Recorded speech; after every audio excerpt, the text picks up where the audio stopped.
नमस्कार बच्चों। पिछले लेक्चर में हम लोगों ने ओम का नियम पढ़ा था। तो ओम के नियम से हमने जाना था कि किसी भी प्रतिरोध में प्रवाहित धारा उस पर आरोपित विभव और उसके प्रतिरोध पर निर्भर करती है।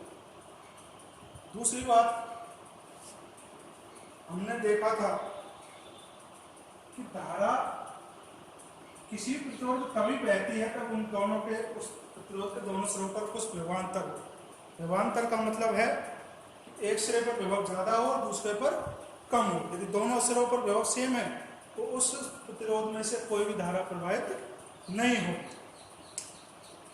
अब हम प्रतिरोध और विभव और धारा के बारे में जान चुके हैं। अब हम जब एक सर्किट में एक से अधिक प्रतिरोध यूज करते हैं तो हर प्रतिरोध का मान अलग अलग होने पर उनमें धारा का प्रभाव भी अलग अलग होता है। जैसा कि ओम के नियम में हमने देखा था कि धारा आर पर निर्भर करती है।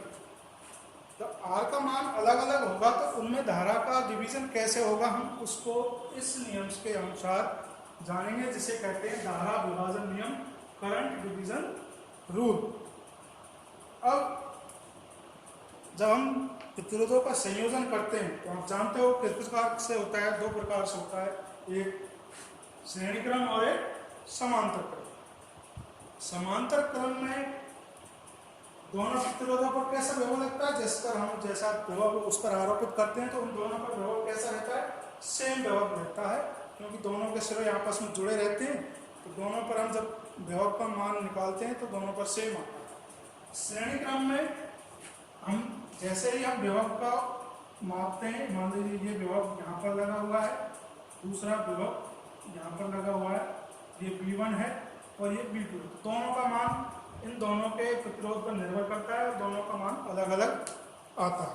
लेकिन हम यहाँ बात करेंगे सिर्फ धारा यानी करंट की। तो सीरीज में जब हम धारा प्रवाहित करते हैं, मान लीजिए हमने सर्किट बना लिया, ये बैटरी B लगा दी जिसका विभव V है और इसमें दो प्रतिरोध लगाए R1 और R2 श्रेणी क्रम में। श्रेणी क्रम का मतलब होता है एक के पीछे एक, जैसे रेलगाड़ी के डिब्बे होते हैं, एक लाइन में लगे हुए हैं सारा।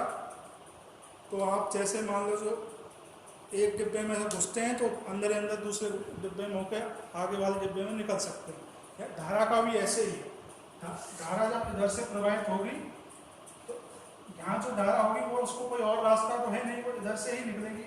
यहाँ भी आई होगा और यहाँ भी आई होगा और सारी धारा सर्किट में बहकर वापस बैटरी में आ जाएगी और उसके मान में कहीं भी कोई डिवीजन नहीं होगा। श्रेणी क्रम में धारा में कोई डिवीजन नहीं होता। तो धारा जब श्रेणी क्रम में हम कैलकुलेट करते हैं तो कैसे करते हैं,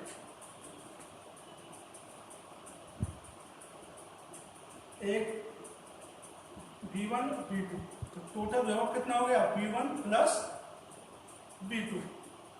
V का मान हमारे पास है, P बराबर ओम के नियम से क्या होता है, I R1 I R2। I दोनों में कॉमन है तो R1 प्लस R2। I की वैल्यू हम जब निकालेंगे तो P बराबर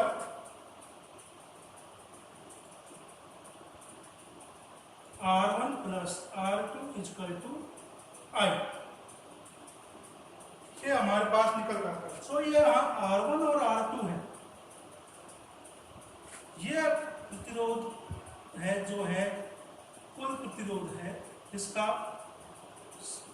सर्किट। यदि इसमें एक से ज्यादा अधिक और भी प्रतिरोध होता है तो हम उनको ऐसे ही सीरीज क्रम में जोड़ते हैं। R1 R2 R3 R4 R5 n प्रतिरोध होते तो Rn तक। तो टोटल प्रतिरोध का हम यदि विभव में भाग दे दें तो हमें इस सर्किट में प्रवाहित धारा का मान आसानी से निकल आता है। यानी कहने का मतलब यह है कि इस श्रेणी क्रम में धारा में कोई डिवीजन नहीं। अब बात करते हैं समांतर क्रम।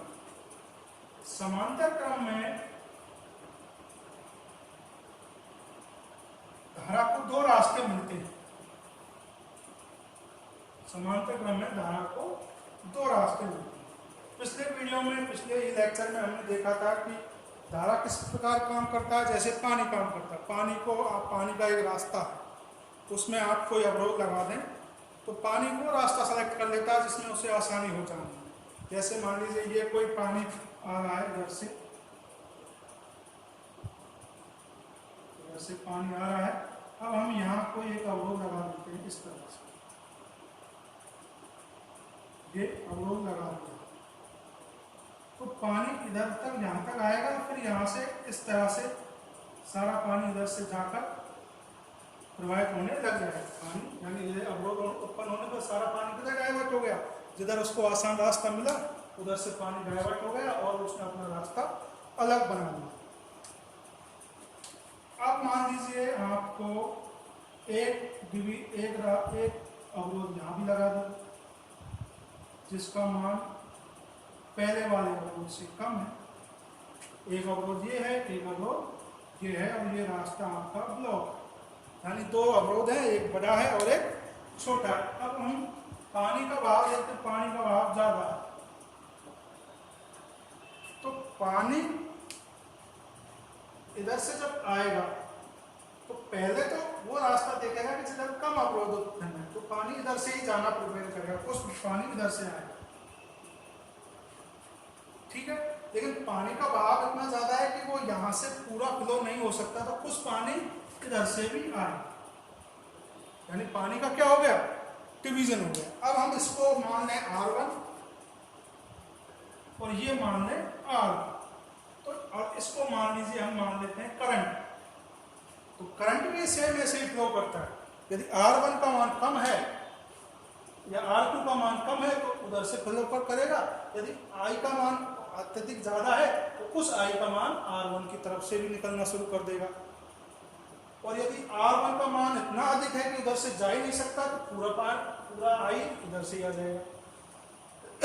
तो कहने का मतलब यह है कि इस प्रकार के संयोजन में धारा का डिवीजन होता है। अब हम इस डिवीजन को कैसे कैलकुलेट करते हैं जरा देखते हैं। जरा कैलकुलेशन इंपॉर्टेंट है और इसी से हम सारे सर्किट सॉल्व करेंगे। अब हम यहाँ देखते हैं, देखो ये हम यहाँ से धारा I निकली, यहाँ I पहुंच गई, तो यहाँ तक कितनी है I हो। अब I को हम यहाँ दो रास्ते मिले, R1 और R2। जिधर R1 या R2 में जिसका मान कम होगा उधर से धारा ज्यादा प्रवाहित होगी, जिधर कम होगा उधर धारा जिधर ज्यादा प्रतिरोध होगा उधर से धारा कम प्रवाहित होगी। अब देखो यहाँ आई थी, दोनों भागों में जब डिवाइड हो गई तो I का मान कितना हो गया, I1 प्लस I। ये हमारे पास इक्वेशन नंबर 1। दूसरी बात, पहले ही मैंने शुरुआत में कहा था कि दोनों पर विभव कैसा रहता है, सेम रहता है। तो B बराबर विभव का मान क्या होता है, I1 R1 equal to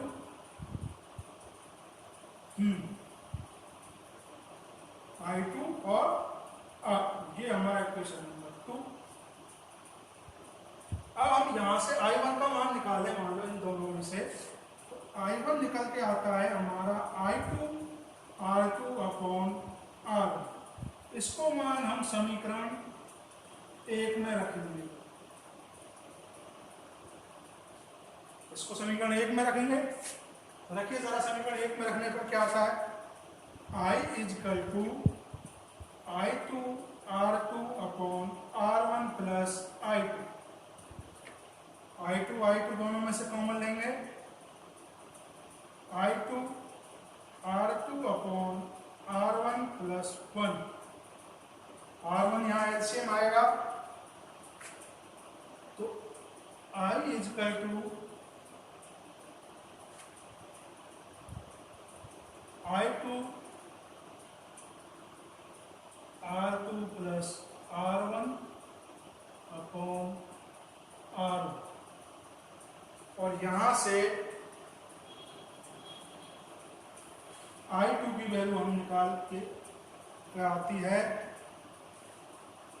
R1 upon R2 is equal to R।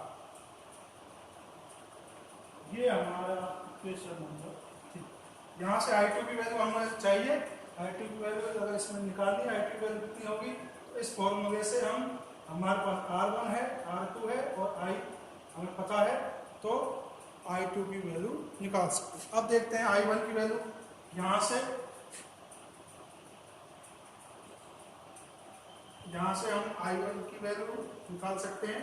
तो I2 बराबर यहाँ से क्या होगा, I2 बराबर होगा, या फिर I2 की वैल्यू सीधे यहाँ से भी रख सकते हैं। वो आप कैलकुलेशन आप कैसे करते हो, ये मैथ का मैटर है। तो यहाँ से निकलता है हमारा I1 R1 अपॉन R2 को समीकरण 1 में रखें।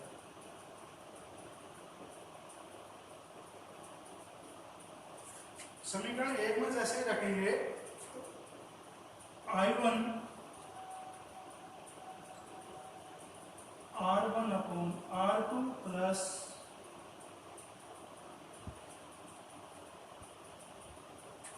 I1, और यहाँ से I1 कॉमन आया और इसका एलसीएम लेंगे, तो R1 plus R2 upon R2, और I1 की वैल्यू निकल के आई हमारे पास R2 upon R1 plus R2 और I। ये इक्वेशन नंबर 4। अब समीकरण 3 और 4 से हम I1 और I2 की वैल्यू निकाल सकते हैं। किसी भी सर्किट को जब हम सॉल्व करेंगे तो इनका बहुत उपयोग है। आपसे पूछ लिया जाएगा, दो प्रतिरोध दिए गए, I की वैल्यू आपको पता है, तो तुरंत आप उस प्रतिरोध में से क्या निकाल सकते हैं, I की वैल्यू निकाल सकते हैं।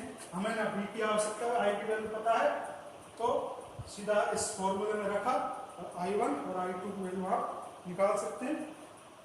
तो ये अब करंट डिवीजन नियम पूरा हुआ। अगला नियम है वोल्टेज डिवीजन नियम, जो हम अगले लेक्चर्स में देखेंगे। धन्यवाद।